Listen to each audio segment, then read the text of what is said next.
السلام علیکم دوستو، ہم بات کر رہے تھے اس تنظیم کی جو آج دنیا کے تمام وسائل پر قبضہ جمانے میں کامیاب ہو چکا ہے، جس نے ورلڈ بینک اور IMF جیسے ادارے تشکیل دے کر دنیا کی معیشت کو اپنے کنٹرول میں لے لیا ہے۔ فری میسن وہ صہیونی تنظیم ہے جو صدیوں کی سازشوں اور چالاکیوں سے 21ویں صدی میں دنیا کے بیشتر حصے کو اپنے شکنجے میں لے چکی ہے۔ دیکھنے سننے میں یہ تنظیم جتنی جدید معلوم ہوتی ہے مگر اس کی جڑیں اتنی ہی گہری اور پرانی ہیں۔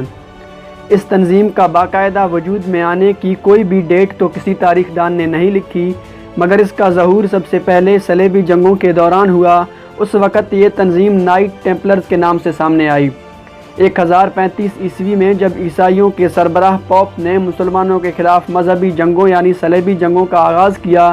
اس وقت اسی تحریک یعنی نائٹ ٹیمپلرز نے ان جنگوں میں بڑھ چڑھ کر حصہ لیا۔ ان جنگوں کا مقصد یروشلم کو مسلمانوں سے چھیننا تھا اور آخرکار نائٹ ٹیمپلرز صہیونی تحریک اپنے مقصد میں کامیاب ہوا اور 1096 عیسوی میں یروشلم پر صلیبیوں کا قبضہ ہو گیا۔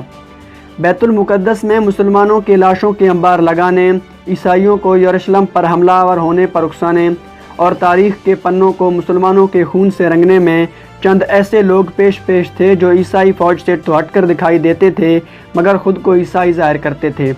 جبکہ اصل میں وہ لوگ بنی اسرائیل یعنی یہودی تھے جو انتہائی مکاری اور چالاکی سے عیسائیوں اور مسلمانوں کے درمیان فساد برپا کر رہے تھے۔ ان دنوں یہ تنظیم جو نائٹ ٹیمپلرز کے نام سے جانی جاتی تھی، عیسائیوں میں بے حد قابل قدر دیکھی جاتی تھی۔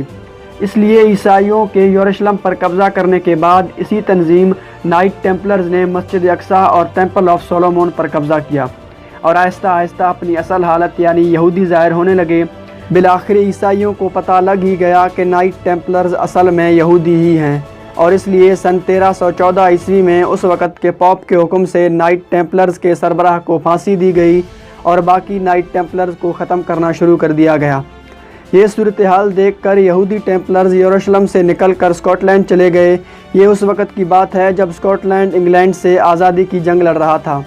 اس بات کا فائدہ اٹھاتے ہوئے نائٹ ٹیمپلرز بھی اسکاٹ لینڈ کی جنگ آزادی میں شامل ہو گئے۔ ایک طویل عرصے کے بعد اسکاٹ لینڈ کو آزادی ملی جس میں نائٹ ٹیمپلرز نے اہم کردار ادا کیا، اس لیے یہودیوں کو اسکاٹ لینڈ میں بہت عزت دی گئی، اور جب 1707 عیسوی میں اسکاٹ لینڈ اور انگلینڈ کو ملا کر گریٹ بریٹین بنائی گئی تو انہی یہودیوں کا راج اسکاٹ لینڈ سے انگلینڈ تک پہنچ گیا، اور انہی یہودیوں نے اپنے ماضی پر پردہ ڈالنے کے لیے سن 1717 عیسوی میں اپنا نام نائٹ ٹیمپلرز سے فری میسن رکھ لیا، اور بعد میں جا کر انہی یہودیوں نے امریکہ کی آزادی میں اہم کردار ادا کیا، اور جب امریکہ کا باقاعدہ قیام ہوا تو انہوں نے اسے بھی اپنے اختیار میں لے لیا۔ امریکہ کا پہلا صدر جارج واشنگٹن بھی ایک فری میسن ہی تھا، اور اس کے بعد گریٹ بریٹین کو یونائٹڈ کنگڈم کا نام دیا گیا، اور اس طرح یونائٹڈ کنگڈم اور امریکہ کے انہی یہودیوں نے یہودیوں کے لیے الگ وطن یعنی اسرائیل کے لیے راہیں ہموار کیں،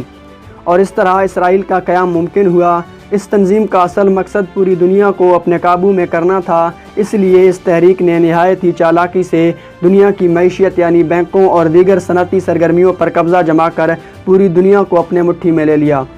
امریکہ کا قیام فری میسنز کا ہی منصوبہ تھا، جس کا ثبوت امریکی $1 کا نوٹ ہے جس پر فری میسنز کا سمبل یعنی جس میں اہرام مصر کا نشان اور اس کی چوٹی پر ایک آنکھ نما بنا ہوا ہے۔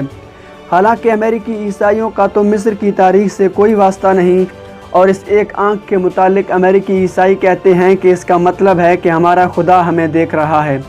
جبکہ اہرام مصر کے اوپر ایک آنکھ کا نشان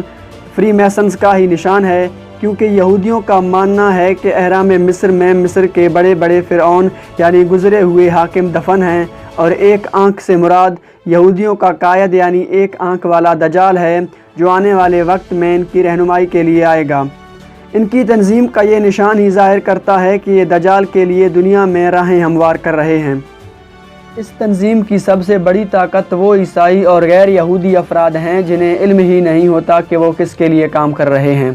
اپنے لا علمی کی وجہ سے ہی اندھوں کی طرح یہودیوں اور ان کے مقاصد کی پردہ پوشی کرتے ہیں۔